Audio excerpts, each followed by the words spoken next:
Welcome to the Chief Endurance Officer Podcast. I'm your host, Greg McDonough. Each week, we hear real-time stories from athletes and CEOs on how to maximize performance through an endurance mindset. Let's get started. Well, welcome to the Chief Endurance Officer Podcast. I'm your host, Greg McDonough. I'm super excited about our guest today. He is an investor, an entrepreneur, global speaker, author, and humble servant. He took his supplement company from zero to $170 million, helping clients worldwide lose over 300 million pounds. In 2022, he was named one of the top 30 entrepreneurs to watch by NYC Journal. He's a mentor and speaker at Rock Body Retreats, the co-founder of playabiggergame.com. Please welcome Markus Kaulius. Welcome, Markus.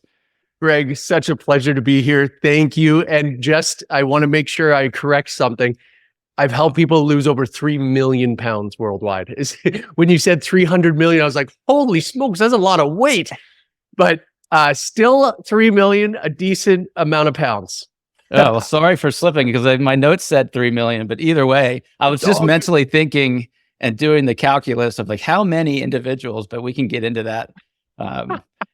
Well, Markus, we love talking about endurance and the endurance mindset here on our podcast. And so my question to you is, how has your endurance mindset impacted your life unexpectedly? Oh, massive impact. Do you know what's so wild, Greg? Just this morning, I felt this word to share with people today. And it's so perfect that I'm on this podcast today. The word is consistency. I think my life is marked by consistency. And it's what we're talking about. Endurance, consistency. Most people don't do things for long enough to experience the benefits. And at a young age, I started to recognize I was just so stuck. I was stuck on a crappy path. I had such a crappy start to my life. I don't know how many people can relate to that, just feeling stuck and feeling like, man, there should be more to life.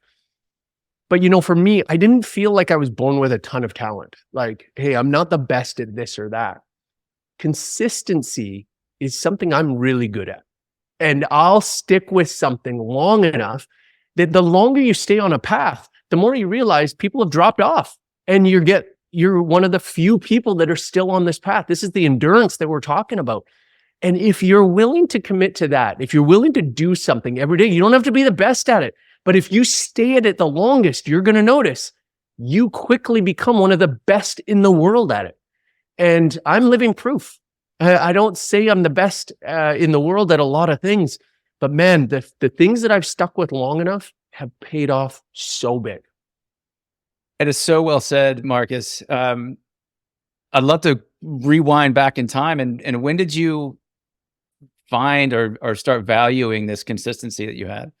Yeah, I mean, this is a journey, by the way. So anybody who's hearing this, I'm going to talk about a bit of a light bulb moment for me. And hopefully you're going to go, hey, why not make this my light bulb moment? Yes. And it is an absolute journey. Even though you'll have this light bulb moment, you can't expect to be like, boom, yeah, now I'm great at these things. It is absolutely a journey. And on this journey, you will slip a little bit. That's okay. The champions just get up faster than everybody else. Others stay and wallow in, how did I slip? What have I done? Just get back up and keep going. So for me, this journey started when I was 15 years old. And there's a couple of massive things that happened to me at 15. Number one, I found Tony Robbins. And so Tony Robbins has been a mentor of mine for 30 years.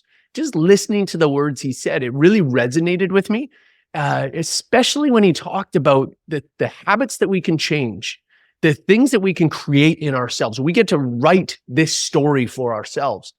And it just really worked for me. And I said, man, this stuff will work. It's clear as an equation of 1 + 1 = 2 to me. But you have to put in the work every single day at making sure you are putting in the 1 + 1, and then you can expect the 2 every time. And that's what's so great. Now, the other thing that happened for me, I really felt like that was my rock bottom in life. I know I was 15. I just had such a crappy life leading up to that point. Very much a broken home, a very poor home, not just financially, but spiritually. A father who was not in the picture, a mother who was having to work full time and go to school full time to support all the kids. And I was just so sad about who I was. By the way, I was also at that time 6'4", 120 pounds. Yeah, it looked real good. So I had no self-confidence, no self-worth, and I was just so embarrassed of who I was. And I believed what the world said about me and what the bullies said about me and who they wanted me to be. I just was allowing myself to get boxed in. But then I recognized and I felt this calling, like God was saying, hey, you don't have to be that person. You can be your authentic self. And here's who I called you to be, created you to be. And I think we all know in our inside, like who we're supposed to be on this planet. We're so scared to let it out. So my encouragement to you today is try letting it out even a little bit.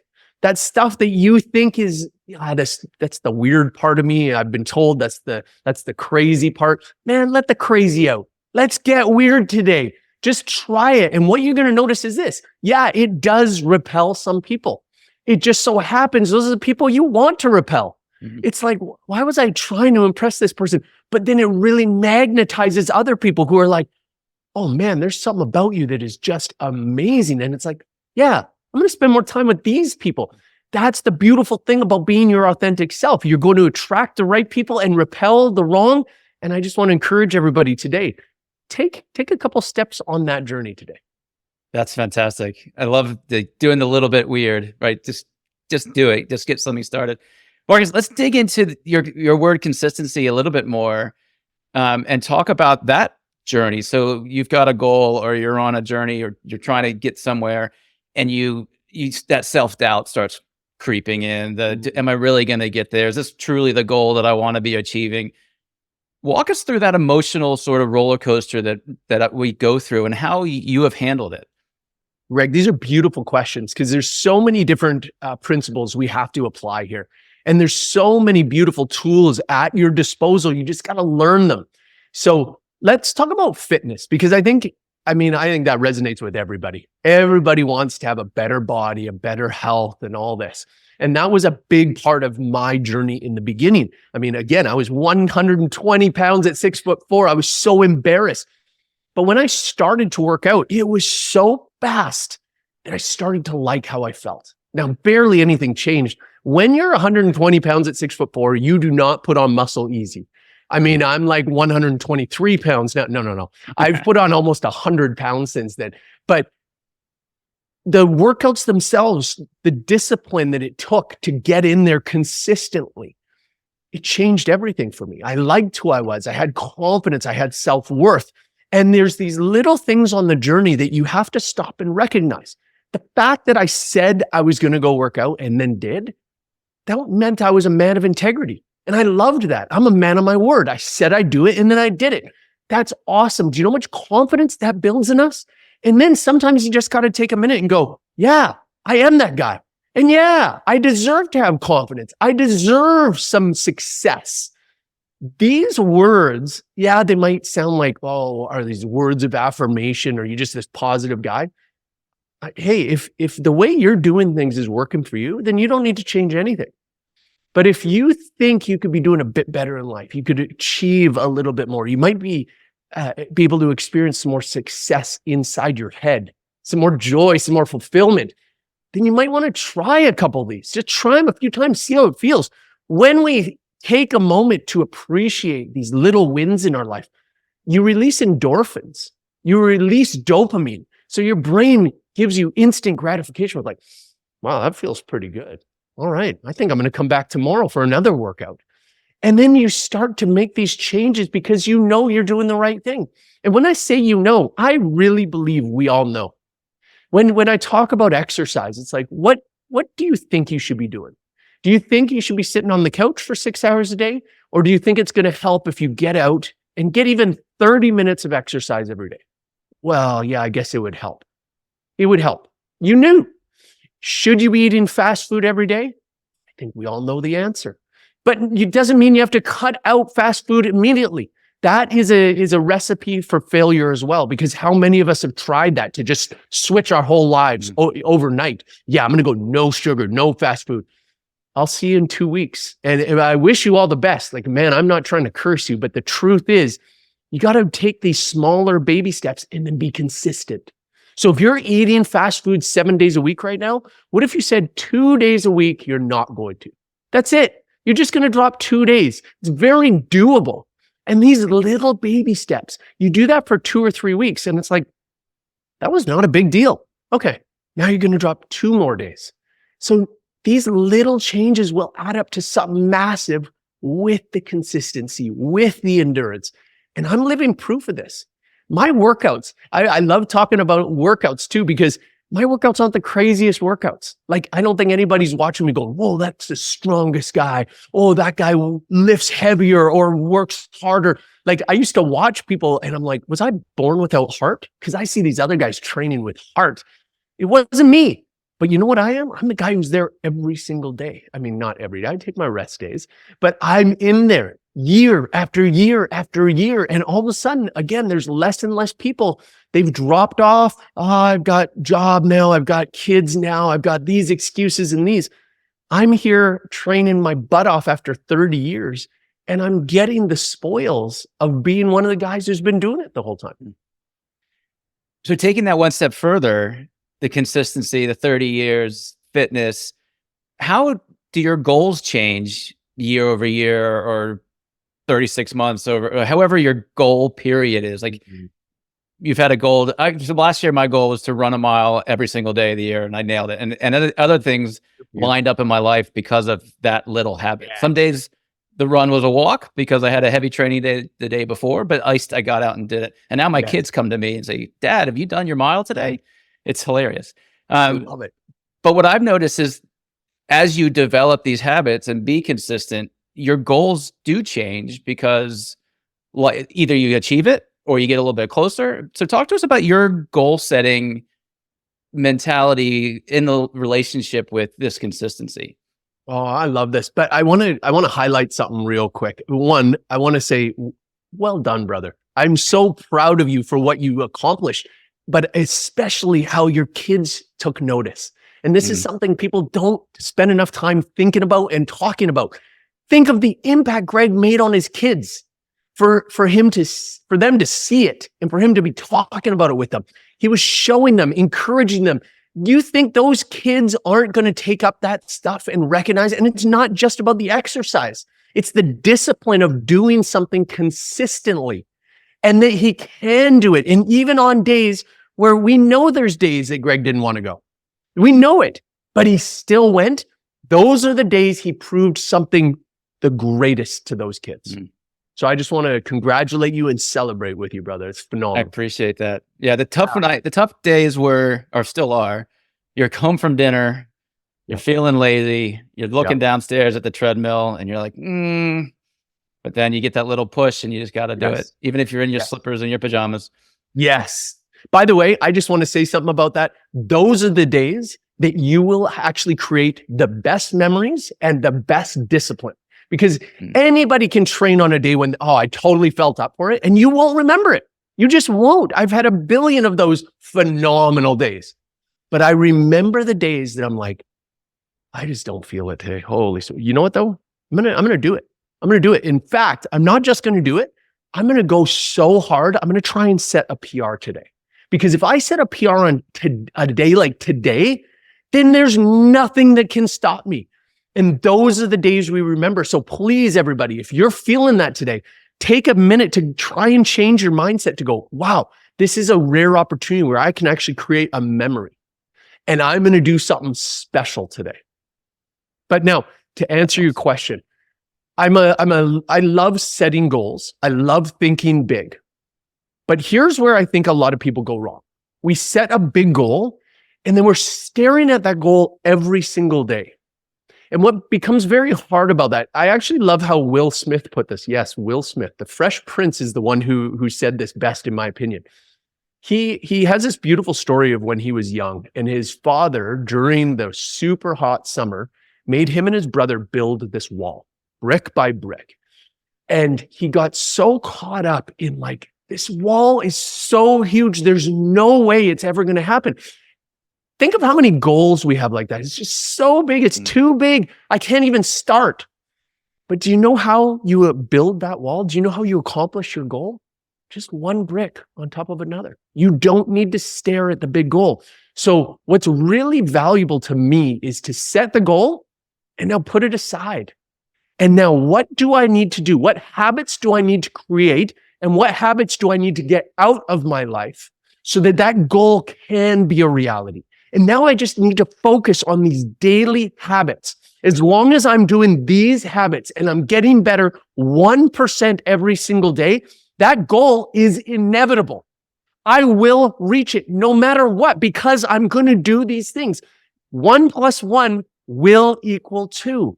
And I just want to encourage you with that today, everybody. Just stay on the path. Recognize what the equation looks like. What are these habits you're going to put into your life? What are the habits you need to get out? And who do you need to surround yourself with to make sure these habits happen and these habits don't? I also love talking about habits. I've got 4 that I accomplish most days. How about you, Marcus? What are your daily habits? Well, I got a lot. This is, again, going back to consistency. You just start putting these habits in, not all at once, one by one, and you just build on this and build on this and make sure this one habit is just dominated. Now, for this little exercise, one of the people who put it best to me and really got through to me was BJ Penn. So BJ Penn, if everybody remembers, is one of the greatest UFC fighters from back in the day, especially in the growth of UFC. And one of the things how I learned this from BJ Penn had a very unique training style that he would go for 8 straight hours on one simple thing. And so I remember when this was being told, he was on his back, and what they wanted to create was this habit that if he's on his back and someone's on him, he throws his foot up, grabs it like this, and it basically immobilizes the person on top of him. And for 8 straight hours, one person after another would jump on top of him and lay on him, and he had to grab his foot, grab his foot, grab his foot. So you know what happens after 8 hours? You don't have to ever think about it at all. You're just grabbing that foot, grabbing that foot. Well, how many of us try to do like 20 new habits all at once? And when you think about, I'm going to change all these things, I'm going to do these 20 new habits, do any of them stick? Generally, the answer is no. But if you just did one so hard and with so much intention for as long as you needed to, where it's now in the subconscious, you don't have to think about it at all. It's just something I do. And then you move on to the second one. You watch how radically your life can change. It's not going to happen overnight. These things take time. It might take a month or even 3 months to make sure that first one is hammered in all the way. But then you move on to number 2, and number 1, you never even have to really think about it ever again. That is the way I've lived my life. Just compounding one habit after another. So here's a few of my favorites. 1, I get my exercise in the morning 5 days a week without question. It's my non-negotiable. I'm exercising first thing in the morning because I need that time to prepare my mind for my exercise, for the blood flow and the focus and the clarity to my mind. I need that time for my prayer, for my gratitude, for my thinking about the day. I need my morning to prepare me and not looking at my phone until after my exercise so that I'm ready. I've got my armor on. I'm going to dictate how my day is and not my phone, not my emails, not my social media. Nobody else is going to tell me how my day is. I'm going to tell the world how my day is about to go. So there are some easy non-negotiables for me. And then, of course, the way I eat, non-negotiable. I've got all these beautiful non-negotiables, and shocker, I really love my life. Why? Because I'm the one who decided on these things, and you can too. This is one of the things I love teaching people is you have so much more power than you realize. You are the one in control. And by the way, this goes against no religion. If you're like, whoa, I'm not in control, God's in control. Oh, I think you're right. Doesn't matter what religion you are. God has given you a good amount of control depending on what religion you are. Now, for me, God is my co-writer. We are co-creating. Why? Because he's in me. So he's given me that power, that ability, and that choice. Now, if you're going to write yourself in as an extra in your movie, I'm going to encourage you. There's a lot of starring roles. There's a lot of great supporting roles. You might want to move up the ranks. Now, I wrote myself in as a leading man, and it's awesome. So I really encourage people, check how you're writing yourself into your own story. That's really well said. Marcus, I can change topics a little bit on you. Tell us a little bit more about you. You talked about when you're 15 years old and you were touched by Tony Robbins. I'm not sure if that was through a presentation or a book or something that you read, but take us from 15 to today. Like, give us some more of your journey. Sure. So in my younger years, first of all, it was cassettes. That's how far back we're going. We had cassette tapes of Tony. My brother had them, and I just came across them. And then I was enamored. I was blown away by this stuff. Then I just couldn't consume enough of his work. I was reading book after book. Right now, I'm one of his plats. That's a platinum member. I get to travel with Tony. I've spent a lot of good time with Tony. He's really, really impacted my life. But I'm on a continual growth journey. I think the more we focus on who we are and how we can grow ourselves, that's where you're going to get so much enjoyment out of life. We think it's because of the goals we set and the goals that we hit. It's not. I mean, those are really fleeting moments. I do a lot of coaching with executives and CEOs, and it makes me sad and never surprises me how often these guys have accomplished unbelievable things, have vast amounts of wealth and fun toys, but then just don't feel fulfilled from it. Because that is the improper equation. We think if I achieve these things, if I have this amount of money, then I will be happy, then I will feel fulfillment. That's not the case. It's never once been the case. Don't get me wrong. Toys, money, there's some joy that it can bring. But real, true fulfillment, that's going to come from in here. And one of the key things you've got to do is you have to be working on yourself and growing yourself. The growth, that journey is so exciting. So again, going back to my journey, I just kept growing myself and learning and making mistakes and getting back up. And I've been a serial entrepreneur since I was 17 years old. One of my very first businesses, which was so much fun, I was selling health supplements out of my bedroom. Since I was so into fitness, so into health, I had this idea to have a whole bunch of supplements in my bedroom, and dudes would just come by and they'd sit on my bed and I'd describe to them how to take the supplements. And we were in this together. I mean, I was a healthy drug dealer for a few years, and people would be coming in and out of my house at all hours. And then the business grew to something bigger. And I just started to think about like, hey, I don't think I want all these dudes sitting in my bed when I'm in my 30s and 40s. So I moved into my first supplement store. That grew into 3 supplement stores. And then I started to ask the same questions. And I was like, I don't want to run retail when I'm 30 and 40. So then I started my own brand. And that was one of my biggest businesses. And for almost 19 years, I was running this thing. We were selling into over 100 countries worldwide. And last year, I felt this calling to sell the business. And then I sold the business and I got to exit the business. Now, in the last 5 years, I've also got to start other businesses, help other entrepreneurs, invest in other entrepreneurs. But now I'm in this beautiful chapter of my life. I got to say, this is like every entrepreneur's dream. I got to exit my business. I got to write my book, which I'm so excited to share with the world. By the time this comes out, the pre-sale is actually on now. And if you happen to buy my book, go to my website and there's a ton of goodies that I'd love to give you for free just for buying my book. It's a pre-order situation right now. One of the gifts that I'm going to give you is the opportunity and a bunch of chances to win trips down to LA or Las Vegas for one of our big conferences that we're going to be putting on. And man, this is living the good life right now. Like, it is so much fun pouring into others. My focus now is to serve others, to help others who are coming up, to experience more fulfillment in life, to experience more success in their life, whatever success means to them. And we'll certainly have those links in our show notes. And thank you, Marcus, for that opportunity. I'm going to jump on it right away as well. Thank you. You left me a little breadcrumb there when you talked about selling your business. And there's a lot of entrepreneurs that listen to our program.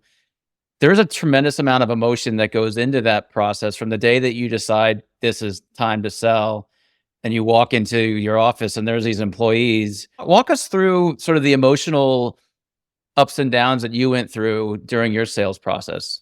Absolutely. I love this. This is a great topic of conversation, by the way. So this is wild. This starts actually again with Tony Robbins. And less than 2 years ago, he he questioned me on something that really changed my whole life. And he said, Marcus, are you a business operator or a business owner? Mm. And that really stung because, of course, most entrepreneurs are like, well, I want to be a business owner. Okay, here was the litmus test. Can you go away for 2 weeks, 6 weeks on a vacation and not worry about the building burning down? My answer was not at all. Like I at that point, I think 9 days I had been on a trip and that was crazy long and I was freaking out a little bit. That is a sign that you're a business operator. Now, I want to start by saying right away, there's nothing wrong with that. There's nothing wrong with that. So this is not blasting business operators. No, but I didn't want to be a business operator. Essentially what it meant in my mind is I had built myself a prison because I had to show up every day. I had to build myself in. Now, it was a really nice prison. There was cushy chairs. I had all the toys. I had a huge salary, but make no mistake, I had to be there. I was locked up. I was not allowed to leave for 6 weeks at a time. Therefore, I had built myself a prison and I was not okay with that. And so with that question, I started asking the bigger questions of how do I become an operator? And that changed, how do I become an owner and no longer an operator? And the number one answer for me was I had to empower the people around me. I had to have the right people around me. And now I had to empower them. Now that is an emotional journey. Oh my goodness. How many business operators, how many entrepreneurs find it so hard to let go of that control? You have to, if you want to one day sell, if you want to one day empower others to be able to run the business, some might even run it better than you one day, but that will never happen if you're not willing to release this control. And so this was a huge turning point for me, and I started to empower them. And one of my favorite things to do when empowering them was to sit them down and explain to them, listen, I'm going to support you in your decision. You better put in some effort, put in the homework to make sure you're making the right decisions. And then we're going to do it. And even if it fails, I'm still going to support you as long as you learn from it. And if you fail, if you're starting to point fingers at others because of the failure, then I know you won't learn from it. And that will be a problem. But if you accept that you are the one, the buck ends with you, then I will support the crap out of you. And that's, again, so hard for most entrepreneurs. But just remember, entrepreneurs, you make mistakes too. So it's okay that this person has made a mistake. Hopefully it doesn't cost you millions of dollars. And you would be a great advisor to help them make that decision so that they don't lose you $1 million or more. But support them, encourage them, lift them up, and empower them. And then you watch after they've made a couple of decisions, how much more confidence they have, how much more ability they have, how much they want to grow into a better leader. They start reading more books. We would have beautiful book meetings constantly. We had a book club, and I would pay people to read these books. And then we'd spend time talking about it because it would grow our business. I knew what it would mean to our business. And now we grew as a company, and I wasn't as important. And that was amazing. I went away for 3 weeks, and it blew my mind. And I barely received an email while I was away, and I certainly had to put out 0 fires. It changed everything, and it opened up the door to eventually sell. That's beautiful. Curious, any of the employees that you tried to empower have a negative reaction to that responsibility? Absolutely. Fantastic question. Yeah, it doesn't work on everybody. It doesn't. I don't know how to say this other than not everybody was built to be a leader. And I hate saying that, honestly, because I kind of wish everybody was, but it's not the case. It's like saying everybody could be an entrepreneur. Oh, I don't agree with that. I don't agree with that at all. I don't think everybody should or could be an entrepreneur. There's a reason why the statistics are so bad for entrepreneurs, because somebody in their life said, nah, just do it. Just jump off the deep end. I'm going, whoa, whoa, whoa, whoa, whoa, whoa, whoa. One, if you feel really called to it, fantastic. But the amount of people that actually have to jump off the deep end, I don't think it's a huge percentage. I think it's a tiny percentage of people. My side hustles all started as side hustles. I kept my day job for years as I built my side hustle business. And then one day I could take the leap because it wasn't a crazy leap. It wasn't some sort of leap like, well, I'm putting all of my savings on the line here. I'm putting in everything I have. I'm risking my family. I'm risking the mortgage payments. I didn't have to do that. And I rarely recommend that to people. I don't say you should never do that. No, hey, some people should, but that's not for everybody. So there's a lot of people out there who resisted it. And it made me so sad, to be honest, because I constantly encouraged specific people and just everybody in my team to, hey guys, my door is open. This week, I would love for you to come and talk to me. If you want to step up in your role here, if you want to take on more responsibility, become a bigger leader, if you want to do more with your career, come and talk to me. My door is open. Set a meeting this week. Of my 29, 30, 31 employees, I would usually have about 6 to 8 come and schedule meetings. It just is what it is. And I don't know what that says. You guys can fill in your own blanks, but I'll tell you, those 6 to 8 were absolute studs. These are the people who I know are still out there becoming major leaders.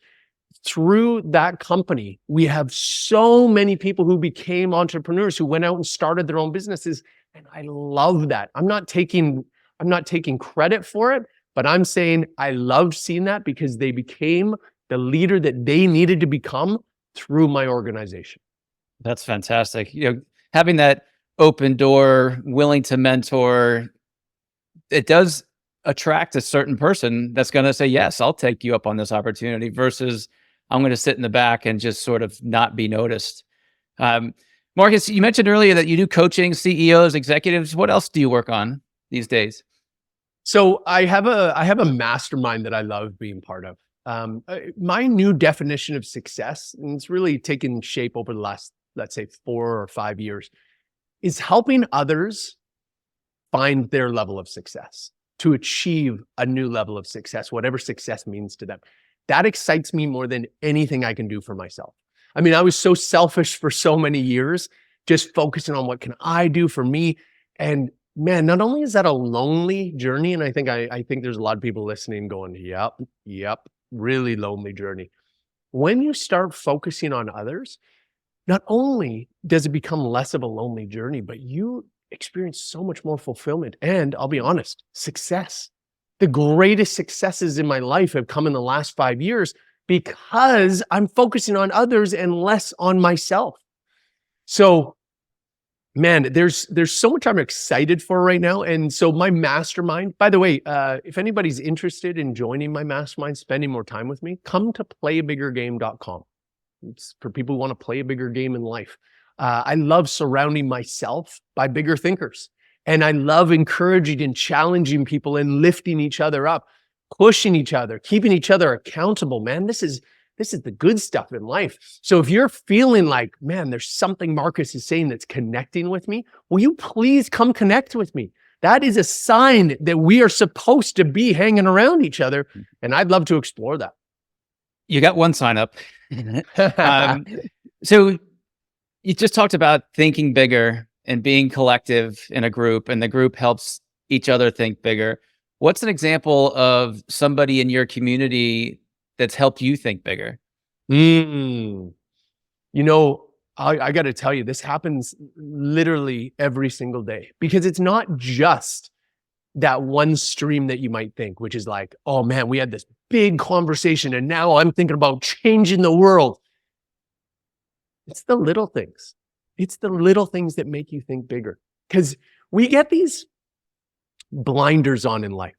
And one of the ways I like to describe this is we have a story, right? We have a story like, okay, the fact that he said this to me, that means this. And of course, it's the only lens we look through and we go, that's what it means. What if there was another meaning? What if there was another way to look at this? What if you shifted over here and took a peek? When you get to have these little perspective shifts, you loosen up your story. When you loosen up your story, you recognize that there are sometimes hundreds, if not hundreds of thousands of ways to reach your goal. And that to me is thinking bigger. So many of us go, there is the goal. Well, this is the only way I see it. Because we're almost in such a, I think it's because we're in such a rush, and social media and this world has told us, hey, you should be way more successful right now. You should be successful by tomorrow. I started this business 6 weeks ago and now I'm making $1 million a day. And it's like, oh my goodness, please stop listening to that, everybody. These are lies. And they're not good for you. Even the 1 in a million guy on social media who's actually telling the truth. It doesn't do you any good to compare or to listen to that. Find people who have long-term consistency, endurance in their success. That to me is the person you want to spend more time with. They will show you the playbook, and they're not going to charge you millions of dollars to do it. Buy my program today and I'll show you all the secrets. Man, I just love to spend some time with you. I'll happily share you my secrets. I don't think there are secrets, but I'm going to share it all with you because I want to see you grow. I want to see you succeed. That excites me so much.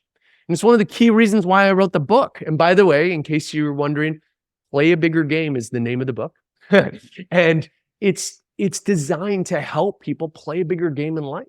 And so it gives you all of my perspective shifts, all of my mindset tools, but then more importantly, in my opinion, it gives you a bunch of challenges so that every single day you put this stuff into practice.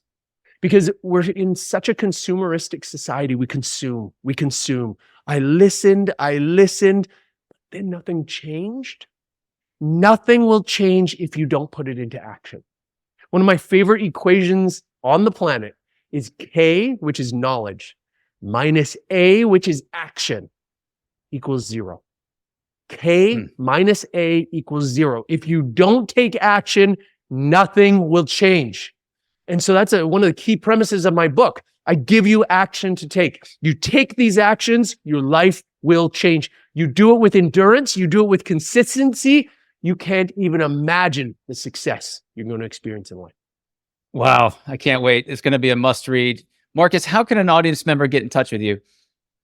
So two big ways. Come see me at playbiggergame.com. Send me a message. Come check out the community. Check out the mastermind. Take a free call with me. I do discovery calls all the time. If you think this might be for you, let's have a discovery call. Let's find out if we're the right fit for each other. If not, come and find me on social media. I spend time on Instagram. I spend time on Facebook. And on both of those, my whole thing is just to give away this stuff for free. And I do prizes and I do giveaways. I just want to experience more great things with great people. So if you're experiencing something right now, listening to this, come and let me know. Let me know that you heard about me from this show. And I would love to support you in your life and cheer you up. That's fantastic. And we'll obviously include those in our show notes. Markus, I have loved this conversation, and I could talk to you for hours and hours and hours. And the way you kicked it off around consistency really hit the nail on the head for me. And we talked about how people don't do the things long enough to get the benefit. Has really made me think about some efforts that I'm in the middle of, or some efforts I'm feeling tired about. It's been insightful for me. So thank you. Audience members, for those who got some value, please like this show. Please share our show with your community. Let's spread Markus's word. Look out for his book. Get on that pre-order list now before it sells out. Markus, any thoughts or last words for our audience? Greg, hey, first, I want to say thank you so much. I appreciate being here. I love this conversation as well. And I'd like to give you a gift. So this is for your audience. Everybody listen up. You listen to this show. Let's do Greg a big favor. Let's go and give him 5-star rating. If you give him a 5-star rating, it goes so far to make more people see and recognize and find this show. I mean, this guy puts in so much time and so much effort, and he's doing it for us because he wants us to grow. So, Greg, thank you for what you're doing, man. And you're doing an amazing job.